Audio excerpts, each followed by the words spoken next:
Okay, like this. Okay, will be faster without this. No, don't Faster. do What? that. Hello, hello. Maybe if you make Don't me say. a regular host, It's on, it's yeah. possible, but I don't know. So maybe I will do this.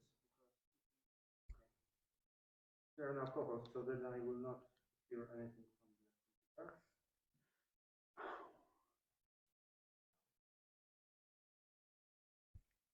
Okay, are we ready?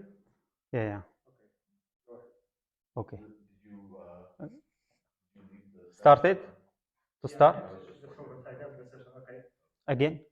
Yeah. Yeah. Okay, diagrams in chain complexes over vector spaces. Actually, I need here non-negatively graded, non-negatively graded. Like our object is this chain complex. When this is vector spaces, of course, and it's non-negatively graded. Okay, here we have zero all. Okay, all is this zero. Of course, like in chain complex over any model, we know that over any ring, like it's not have to be the field here. We know that we have homotopy theory here. Okay, it's a model category, right? But it's so simple in vectors over vector spaces because actually object here defined just by homology. Okay, the object defined just this is object, so it's defined by its homology.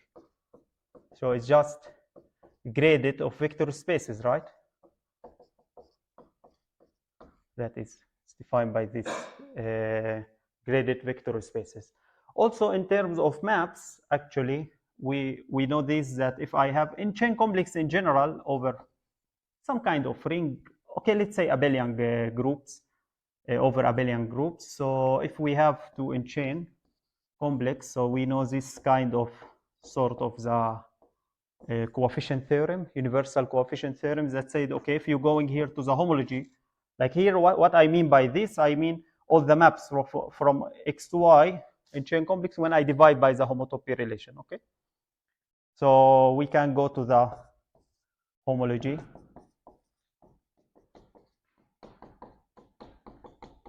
This map is surjective always, okay? But we know what is the kernel of this actually. It's this X.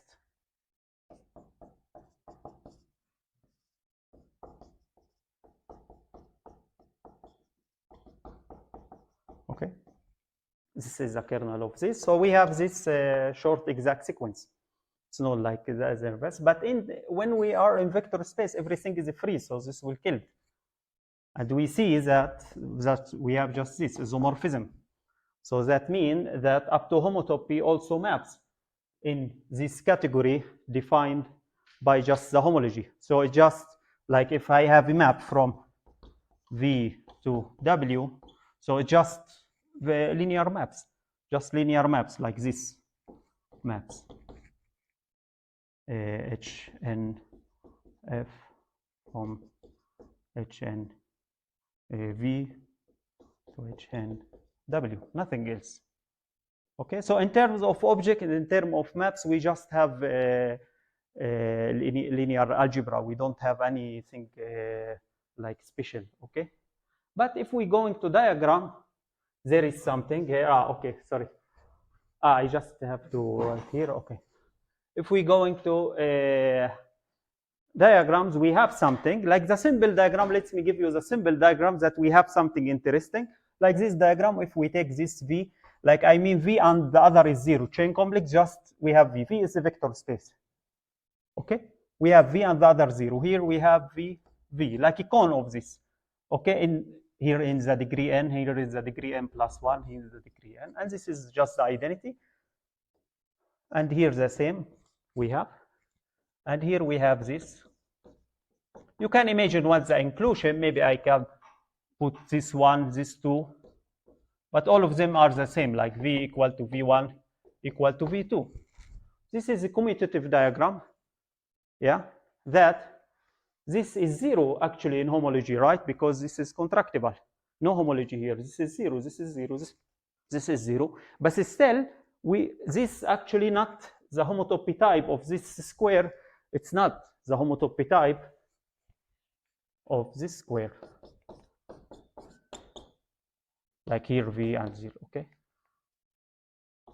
Like here, because degree, like if we ask about this, what is this? The homology here is V, okay? It's 1V dimension, and here is 0, okay? Because this is surjective. So, but the homotopy type of this is not the same. It's not in the same homotopy type, this also, because actually we have another information here.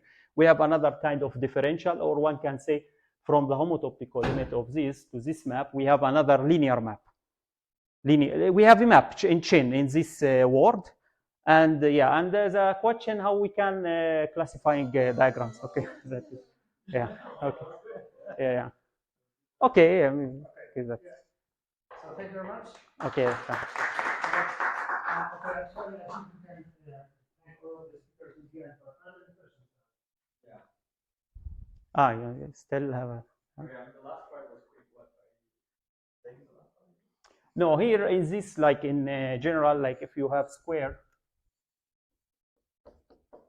in chain complex over vector spaces, because you don't have this x, so you can say that this square actually defined by the homologies of this one, because by this map that is determined by the homologies, right? This map and this map and this map and this map, and the induced map from the homotopic limit of this to this, there is induced map, right? Yeah. So by these maps, so it's just linear algebra, because all of them defined by the homology. Okay, so it's just linear algebra. But the thing is how you can do this for general diagrams. This is too much simple diagram, regular diagram, this Chok-Duzanli, right? So it's, what about general diagram? Can we repeat this idea? This is the only homotopy information there, or we have something else? This is the question. And the answer, yeah, there is a way to do this. Just yeah.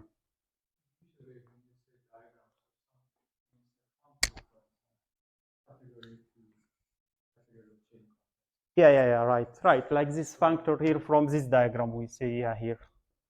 This is the shape of the diagram. But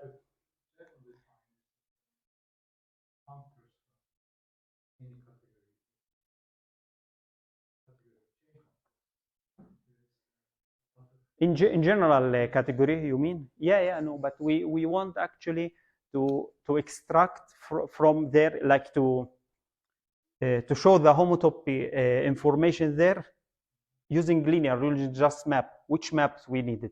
Like in terms of one map, if you have one map, okay, so you have a graded of linear maps that define the homotopy type of this, right? What about if you have a square? So which linear algebra you need, which maps you need in order to say the homotopy type of the square?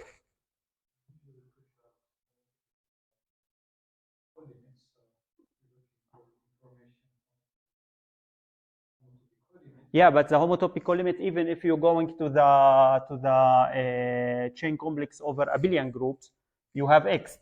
Then you can show it as just the maps, as the group maps. You have another x. You know what I mean?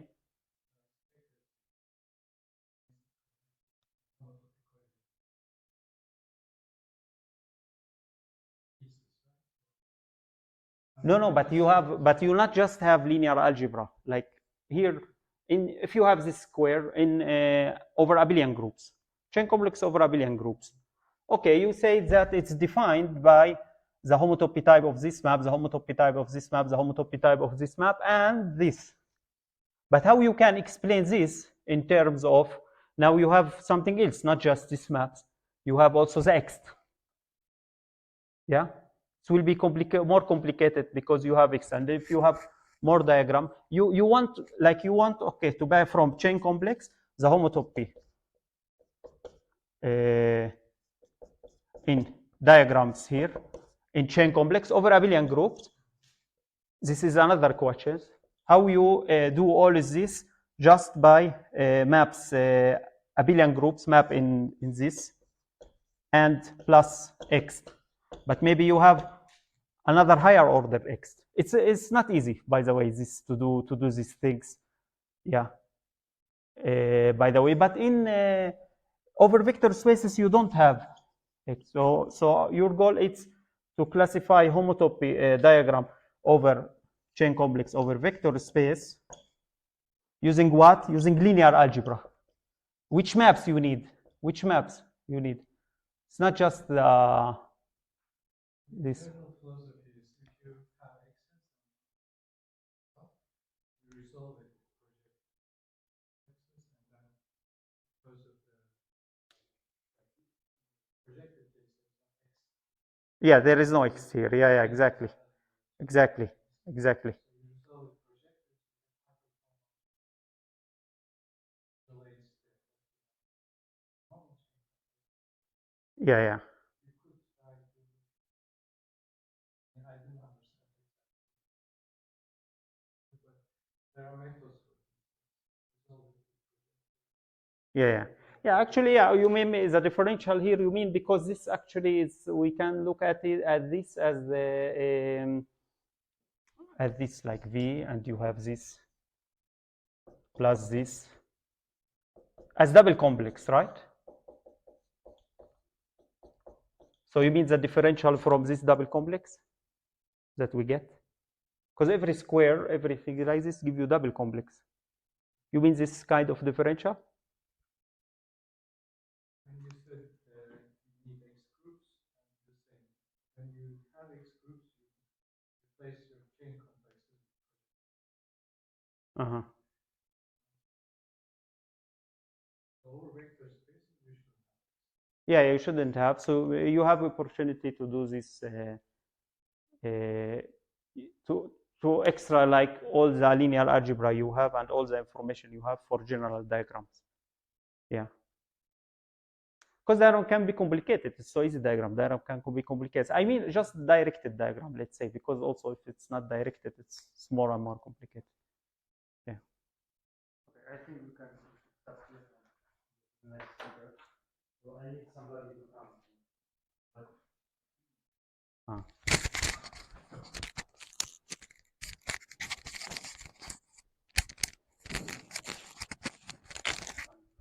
Who will do The counting.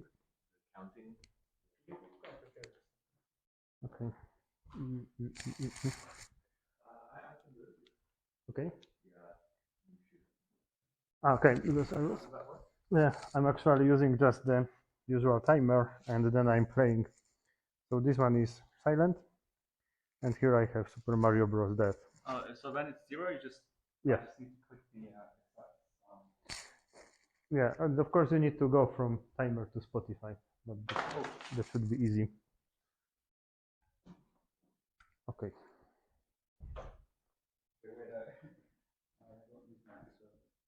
Where's time? Oh. Just a moment.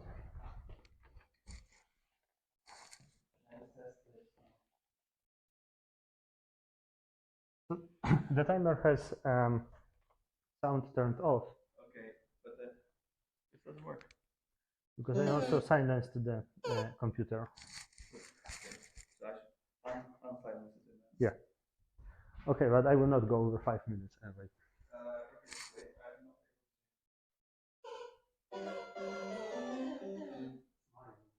Yeah. Oh wait, it's just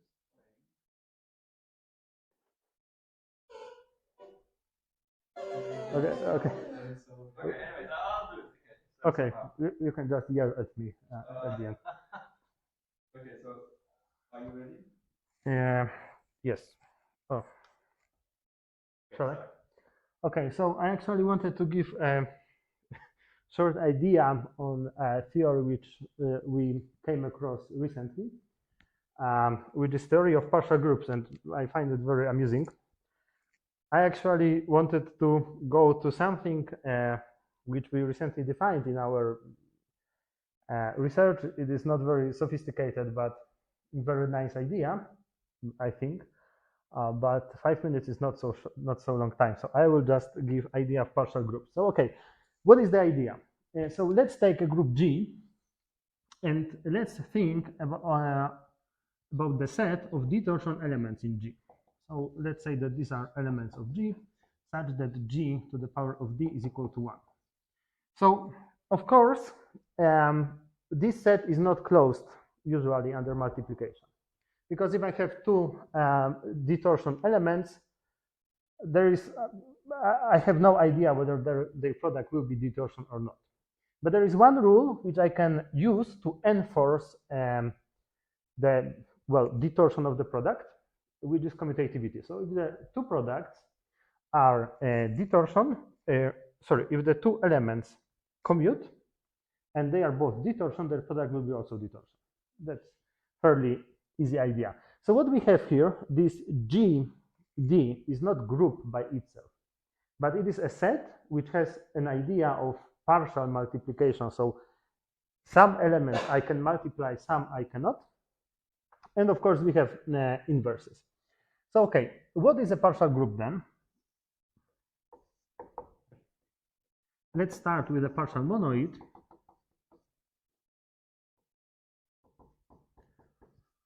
So a partial monoid is a simplicial set such that firstly it is reduced, and secondly the spine map going from Mn to M1 cross M1 cross M1 is injective. Okay, so I have this this is my definition, and in this definition I can start to build an algebraic theory which I have usually for monoid. So for monoid, what I need to have? I need to have identity element.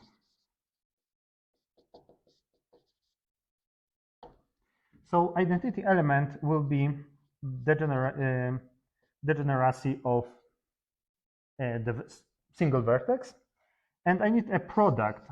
So product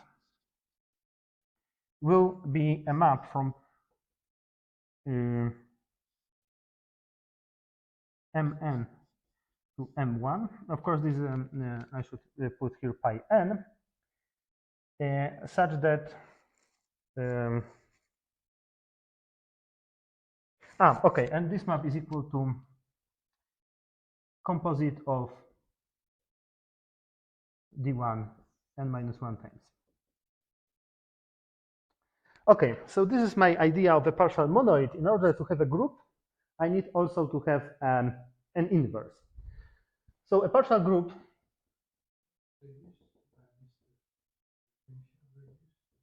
reduced, it has only single vertex, so a single point in M0. Okay, so a partial group is a partial monoid with inverse.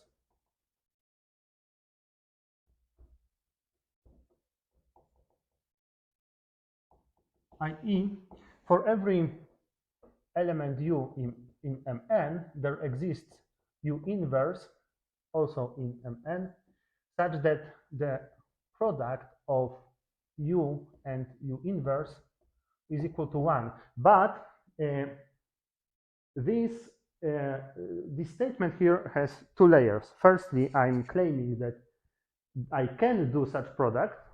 In other words, this simplex belongs to M to N, and secondly, the product operator takes this product to 1. Okay, and here now I can make formal statement about my NGD, and this is one of the objects which we use very often in our research. So this is simplicial set NZDG, which is defined as n tuples of D-torsion elements. Okay, which papers commute. Thank you.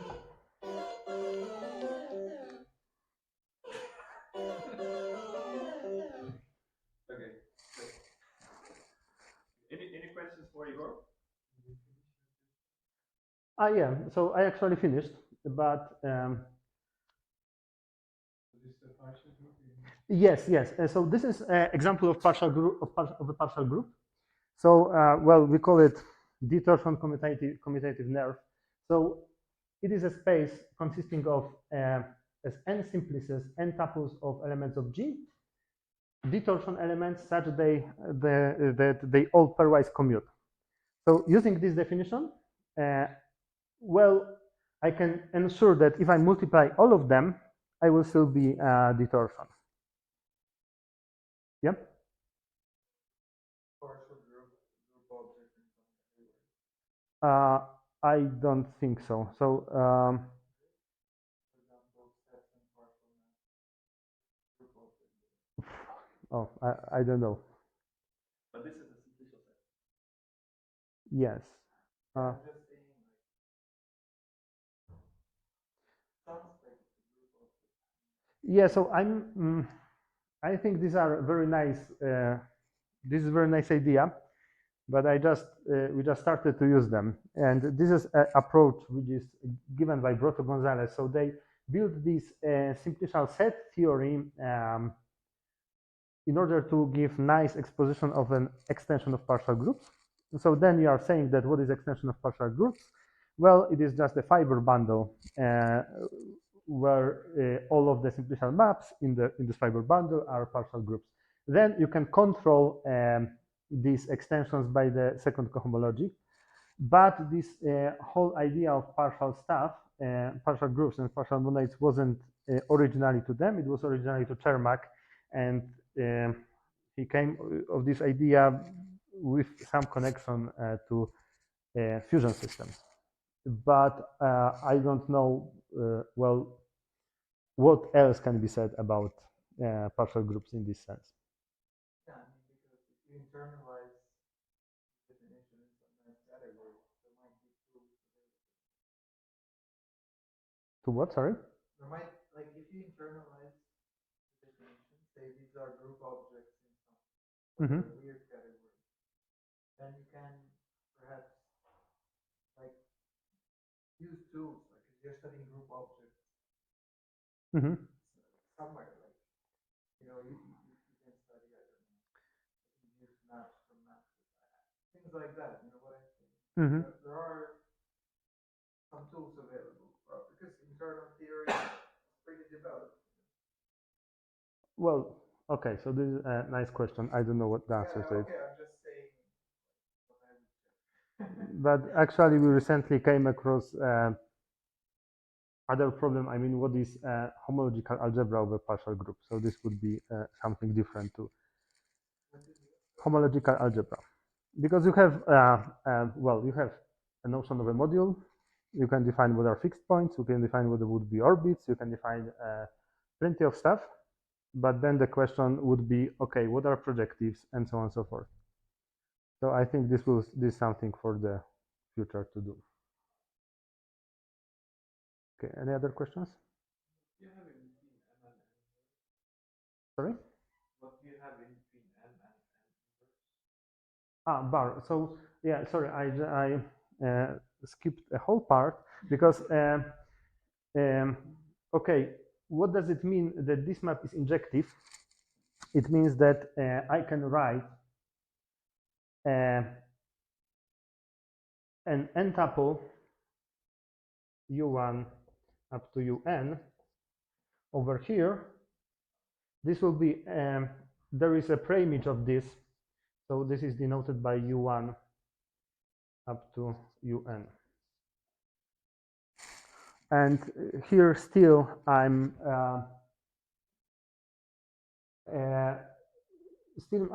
missing a part, because what I really mean by this notation is that there has to be a 2n simplex of this form such that if I multiply these two simplices, I will get to 1. And I suppose here I should have some boundary maps. Partial category. Isomorphism.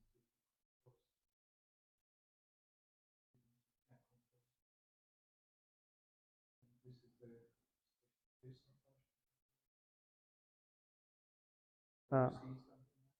So is that a part of the axioms that exists? Which one? That it exists and M times M inverse.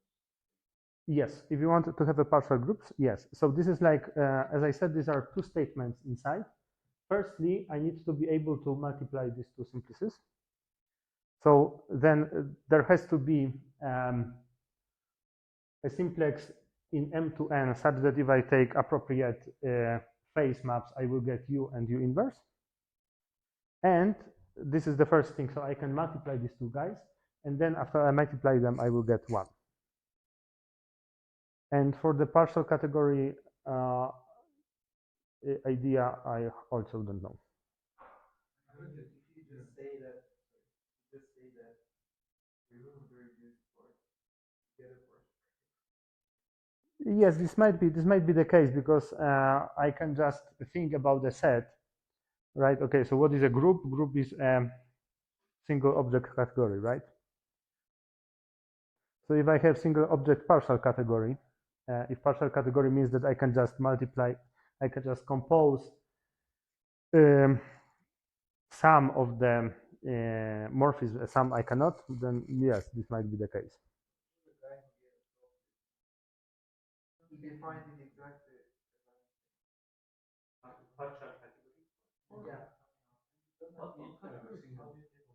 Sorry? You don't need to have a single object, right?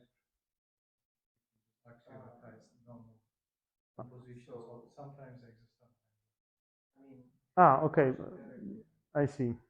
But then you will have something like partial groupoid, right? Not really. You don't have to have inverse. Ah, okay, right. Yeah, I don't remember details, but there was a notion of partial. Okay. Okay. Anyway, I think we should move to Jihan.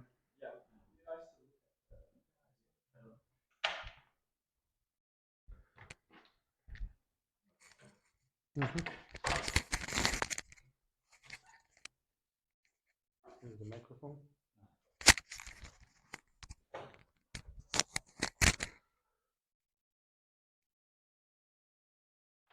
Do you want the division? Sure.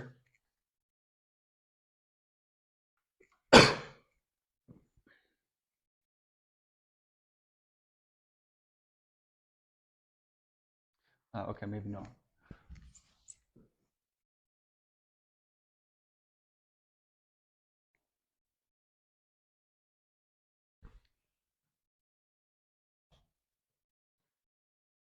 Okay, first the title, simplicial distributions.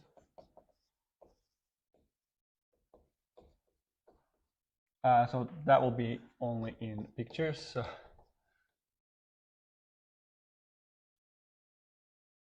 Okay. Yes. Oh wait, I need to be close. Okay. Okay. Yeah. Simplicial distributions model distributions on spaces. So since I have plenty of time, I'll just only talk about distributions on triangles. So a distribution on a triangle is given by 4 numbers: p00, p01, p10, p11. So these numbers, I think of this as a distribution on a pair, on a set of pair of bits. So these are non-negative reals, and they sum up to 1. Just to have a concrete example, I can take here, for example, 1/2, 1/2, 0, and 0.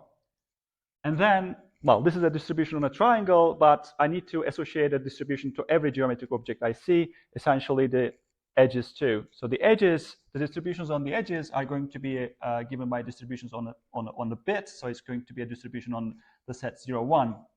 So the distribution here is going to be by the sum of these two numbers. So that's the rule.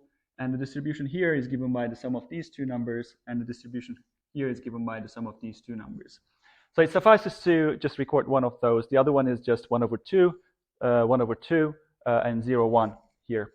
That's what the distribution is on the pair of on the set of bits. So you can say, well, this distribution can be actually expressed if you just think about it. You can actually express this distribution as follows.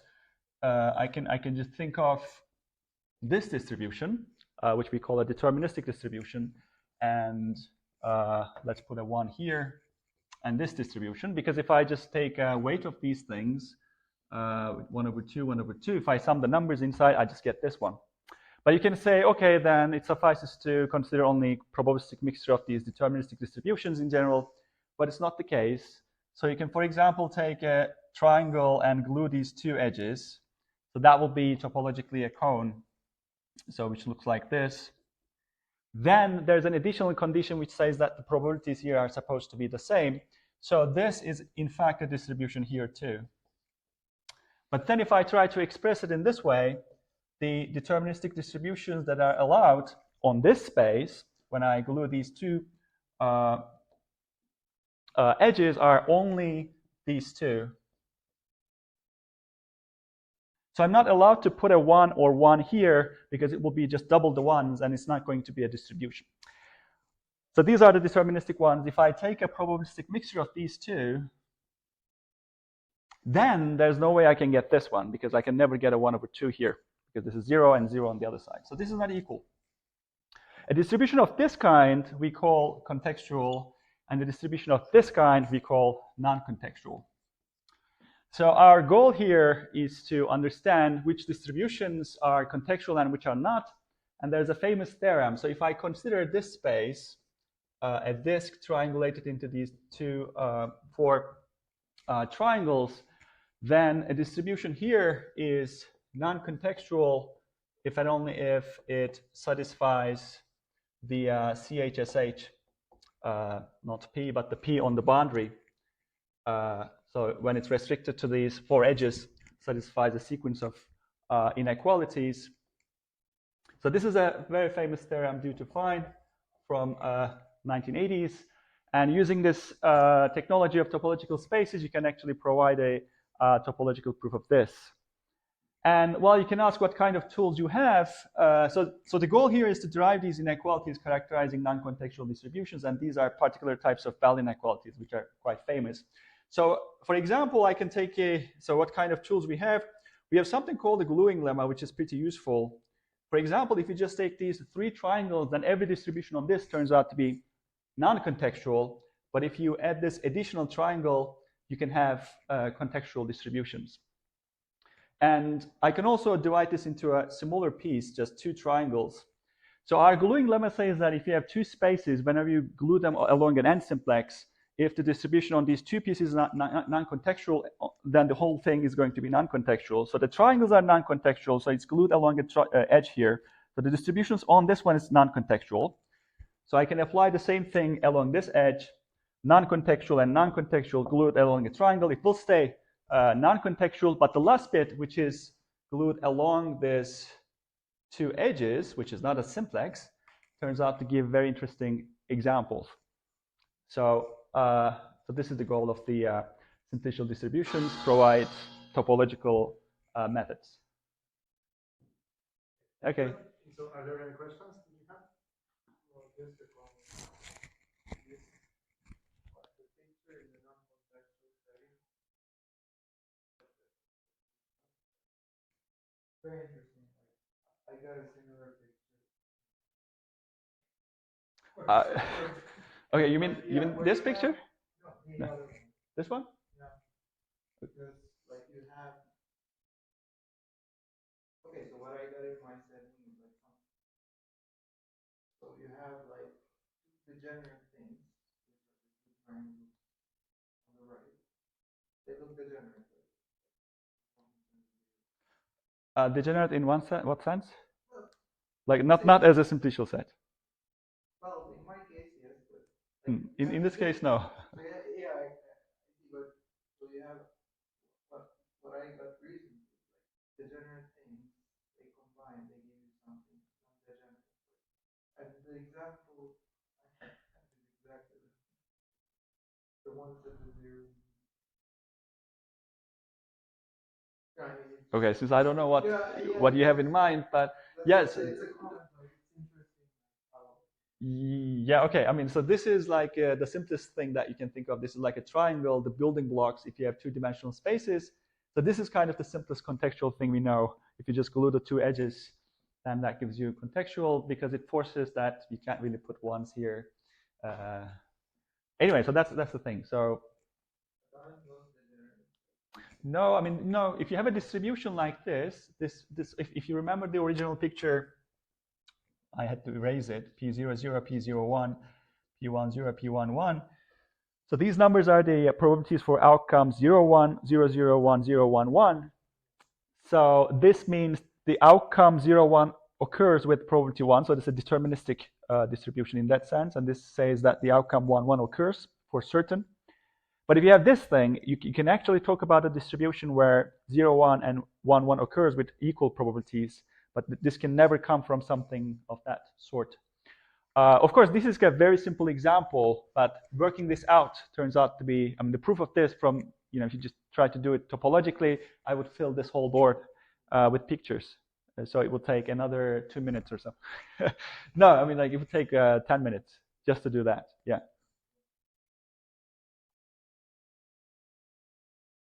Any other questions, or should we move on? Okay. And the next speaker is ready. So because you weren't here, let me just quickly go over the rules. The microphone. You can write the title and then start. Okay, first you need the microphone. And yeah, so this basically is So I want the Mario tune. I want the Mario tune. Is it clear? Because I'm a 90s kid.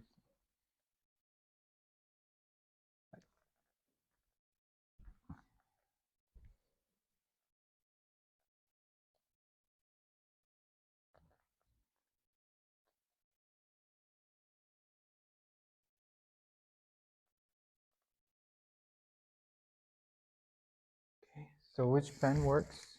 This. I checked all of them. Oh, okay. So what was the title? I said. Oh, I said this. Yeah. Bimodules of spaces.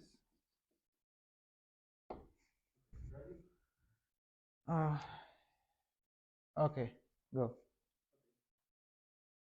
3, 2, 1. Okay, so if you ever played the Mario game, there are 2 ways to beat the game. One is you like get every superpower and beat all the enemies and don't like miss. The other is just go full speed and sort of you go through the stuff. It's like a cheat code, okay? So I will present how finity category theory is like going that speed. You don't have to learn it, let's just go, okay? So we have this notion of bimodule in this department, also known as biset. For example, if I have A and B groups, what's a bimodule? Well, you have a set with a left action from A, right action from B, some conditions, okay? So this, if we think of groups as one object groupoids, this is simply a functor A up cross B to sets. Okay, that's just what it is. And now, well, I can generalize this for categories, okay? So we get this notion of profunctor. So if C and D are categories,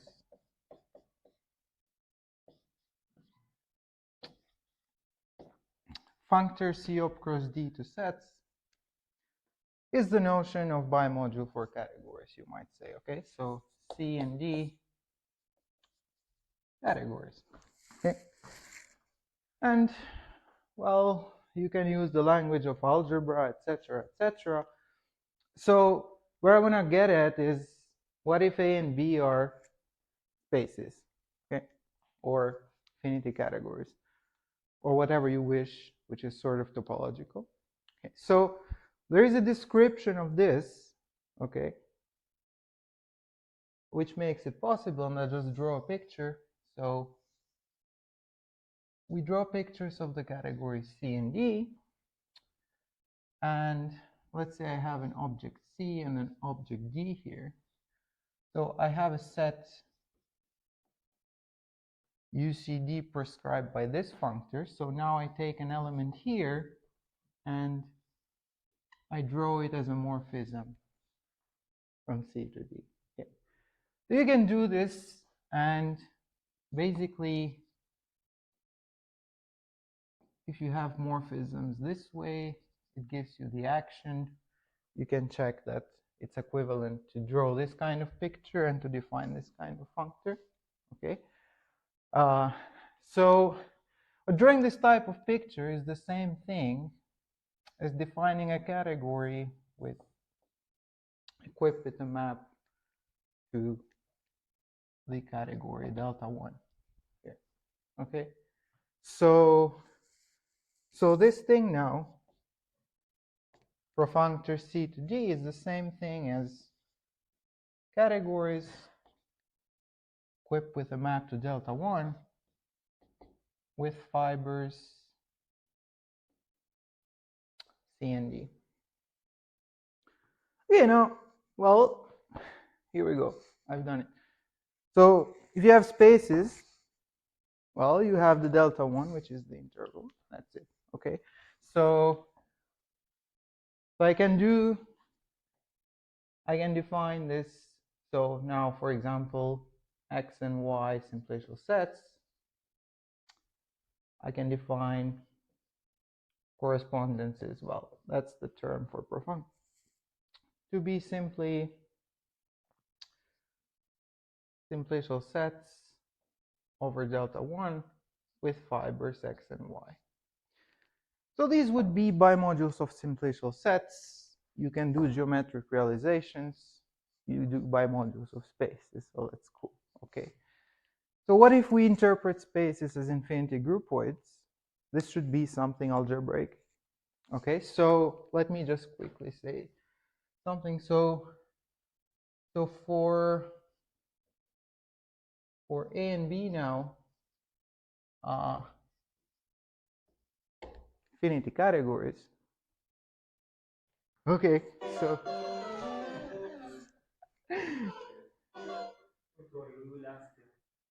So probably the question is what we want to say. no, that's I did it. Okay, so for simplicial sets, fast track. That's the definition. So that was the point of the talk. Bimodules of spaces. So this is just now an application of this idea. So if I have infinity categories, yeah, I use Lurie's terminology because it's good. I don't care what people say. So if you have infinity categories, now there are two ways to talk about profunctors. Okay. So one way is to say, just generalize this definition. Okay.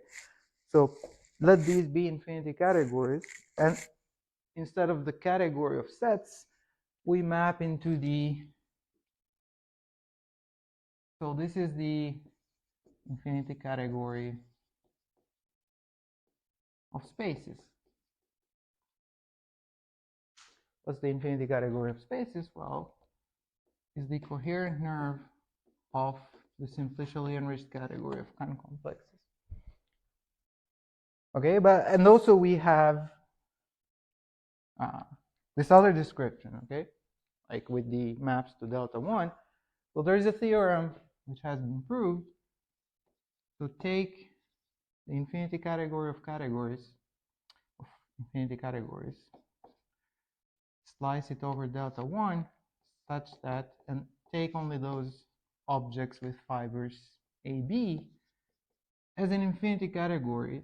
This is categorically equivalent to the infinity category of functors A of course B to spaces.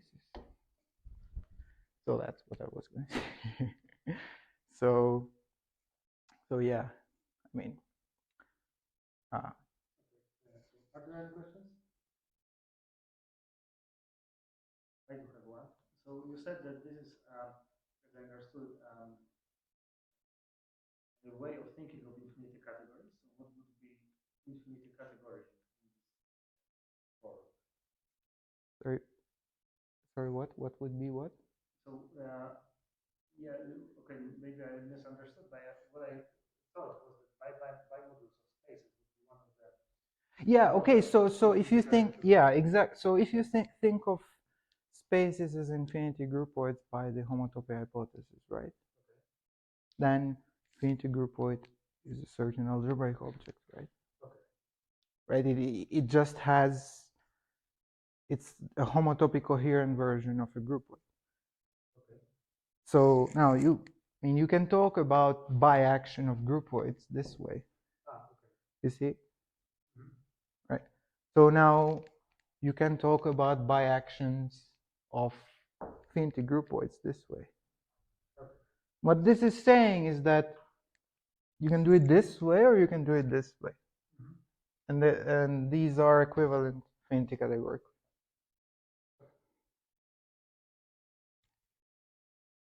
Any other questions?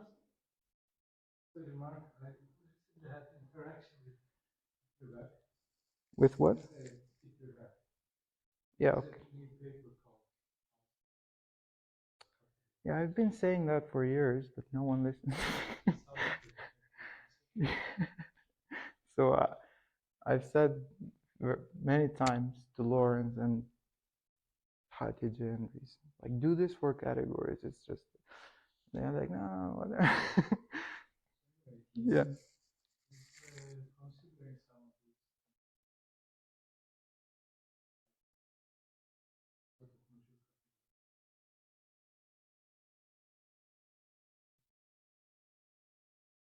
I actually wrote it, talking about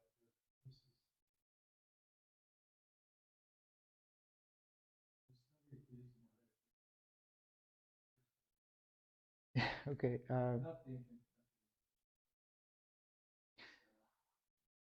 Yeah, and actually, I don't know. That, yeah. Yeah, yeah, yeah.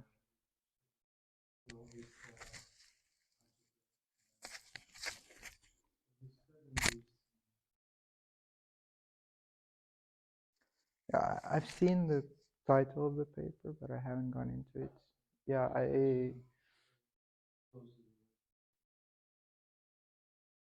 yeah, I mean, this idea has been there for decades. It's not like I came up with this stuff. It's just not that much popular, but it's known to, like, yeah. Thanks. Yeah. Yeah, and which one people work on like as a bimodal of spaces? Okay, so that's a good question. Thing is, okay, so this, it's a very good question because why? I mean, It's more realistic. yeah, yeah. So this is, as you say, more realistic in the sense that you would think about this. We know what these functors are, etc. But there is no way that you can construct a functor into this infinity category. I mean, if I tell you what's a functor, give me a functor here. You have to specify infinitely many layers by hand of homotopy coherent things, and you cannot do it. No one can do it. Okay? But if we go with fibrations, I mean, you can construct fibrations which represent these things. Okay? And that's how infinity category theory is done. If it wasn't for fibrations, like all infinity category theory would be pointless. Okay? It would be just a good story and no one would be able to prove anything. So here, what this equivalence allows you is, well, you want to study these, but I mean, you can't say anything about this. We don't know what these are. Okay, but this gives us like a vibrational thing. You can construct these vibrations. I mean, in my thesis, even too categorically, you use vibrations, let alone in infinity category. Any other questions or not? No, let's go to other.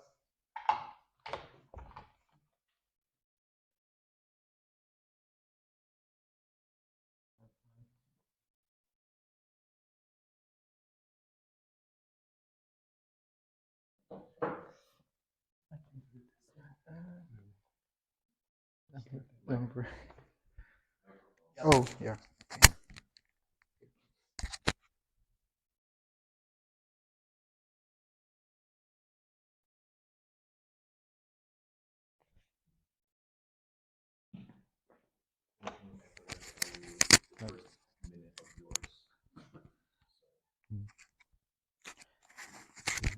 Right. I brought my own pens. I hope they're fresher. I'm not sure that they're fresh or not. Yeah, usually this room is well known for not having good pens. I will use the blue one. We always come and find no pens. Huh? Yeah. Okay, so let me make a title. So this is some LHS, Linden-Hochschild spectral sequences, but I will probably just not go too much into that. For extensions of categories.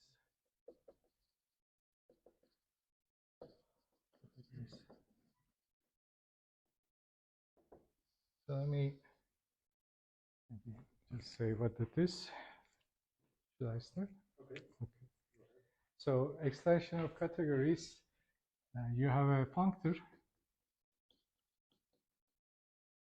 a pi, c to z, between two small categories.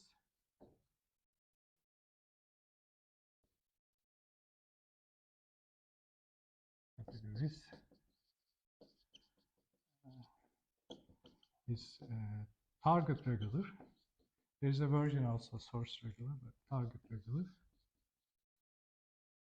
If there are three conditions, the objects of C and objects of B are equal, and pi induces is just an identity on objects. Second thing is that this I call this kx or ky. Let's call this. This is the kernel of map between automorphism and C. This is induced by pi yy to the automorphisms on D of y. So this thing acts freely on the set of morphisms. Morphisms of C, X, Y through composition.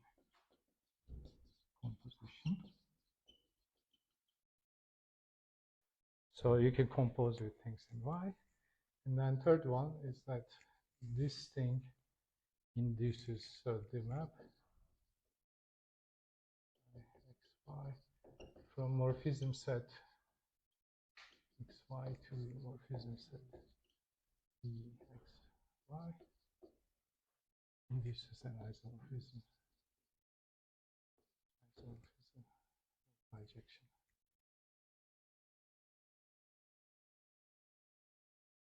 So with modding out this action from right is the bijection induced by pi.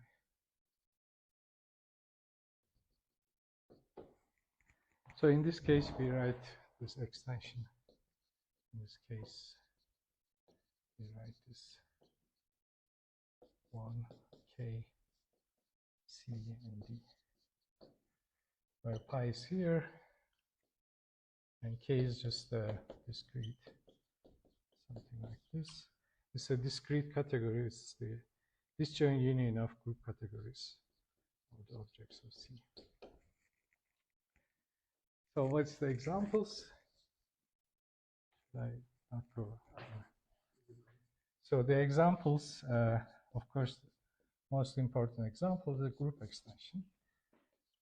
If you have a quotient group with K is normal subgroup of the group, and then this is the quotient group.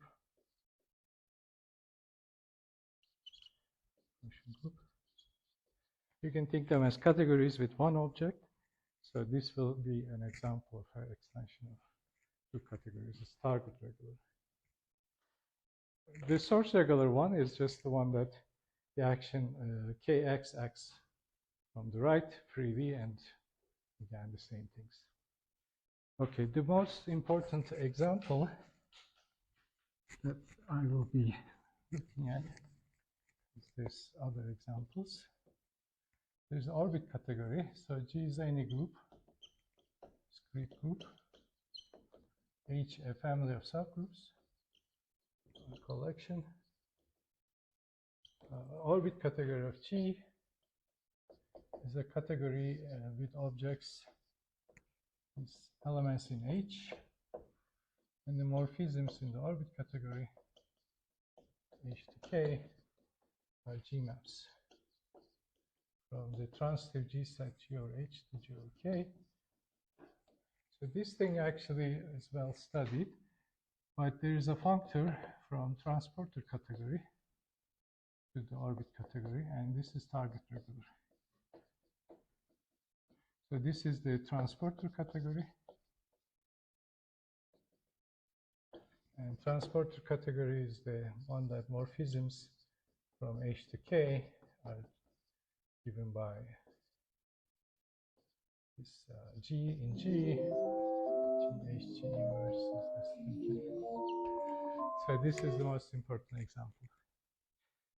So there are lots of other applications of these extension categories, and what I study is cohomology of this middle one in terms of cohomology of these ones, and I do that through the Linden-Hochschild spectrum sequence. Similar to the one that known for group extensions. So the Linden-Hochschild spectrum sequences are known for this. I sort of look at them for more generally over the categories. There are lots of other examples, but mostly this came out studying things related to linking systems, fusion systems, things that Bob Oliver talked about. Anyway, thank you. Are there any questions? Is the original definition of process? I mean, this is not my definition, definitely. This is well studied. There's different versions of this too. I think Bauss comes up with cohomology of category for coefficients coming from the, it's called now Bauss-Wirth-Heiner cohomology. It's a special type of cohomology of category. Yeah. So he might have introduced extensions there too, but it goes back to Hiflegar or Hifner or something. So, I mean, goes to 50s too, I think. Many people. Like that paper, I don't remember the definition of expansion he gives. I think it's not this. It just makes an interesting claim. Once you define these, you start seeing the numbers of. Yeah. I mean, a lot of places this shows up. The examples they give there in that paper, I haven't seen them before. Looks like they're important for topology, but I'm looking at these for applications in algebra, linking systems, fusion systems. They're all extensions of transporter category, like the informal extensions with transporter category. There are open questions about cohomology of linking systems. There's sharpness problem, gluing problem. They're all about extensions of categories questions. I have a more basic question. So what is the difference between the transporter category and orbit category? Transporter is only G's. So here G maps. So G maps you can identify with G, but because of K, you have a K action. Okay. Because of that, this is actually a quotient of this. Yeah. Since I got a question, I will. So this is why this action thing looks like. So that's what makes it an extension. So this is an example of this. And you take the nerve of these extensions, do they give you 5 issues? They do, but I think it's the Coulomb theorem B or something. That's okay. goes into that because the fibers are regular here. Like. And you said the whole column decomposition were particular cases. Right, the middle thing is the whole column of classifying space. You can use Coulomb theorems to express the BC in terms of the whole column over D of the slices. of the comma categories. And then you can prove that the comma categories realization is equivalent to K. That's where you get the. But I use homological algebra, and I also work with non-trivial coefficients. There's something called the RC module, modules like RG module. If you know the group rings, RC modules are functors from C op to R mod. So you can do homological algebra over a category by considering functors like that.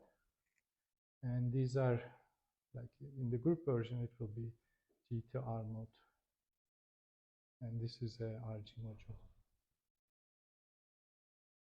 So it's a set category version of module theory. Is a functor from C op to R mod. And over RC mod, you can write the homology of C with coefficient RC mod. And then you get this homological algebra, and you get spectral sequences, hypers, a lot of things. Yeah, I remember. I think you said something about applying this to the nerve of that multi. Yeah. So for the in this case, this category would be something like a positive with an initial object, and you would get something contractible. I think that was the case when you look at these things, and then it doesn't give you anything.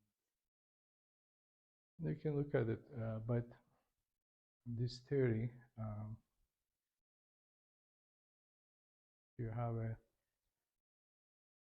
anything that comes as a Hokorin, you should be able to. Yeah, but the thing is, with the Hokorin decompositions, you have a conjugation action which contains the group G. That's why you're mapping to G. You don't have that conjugation, and you just get it positive with an initial object, which is contractible. I don't remember now. It would be weird. But if you have a center inside your group and then NCD, I think you can mod out with the center, and you get the NCD of D G bar. That is the extension that I mentioned.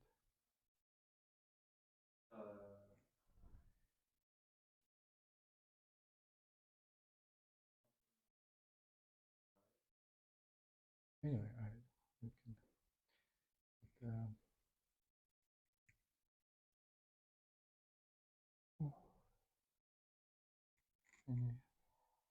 Like, I don't know how we can apply to that problem exactly. I don't remember the question, but maybe it doesn't apply. But this is a very sort of shows up everywhere kind of situation. But, are there any further questions? If not, let's thanks Ergon and all of the other speakers. Okay, so two announcements. So I think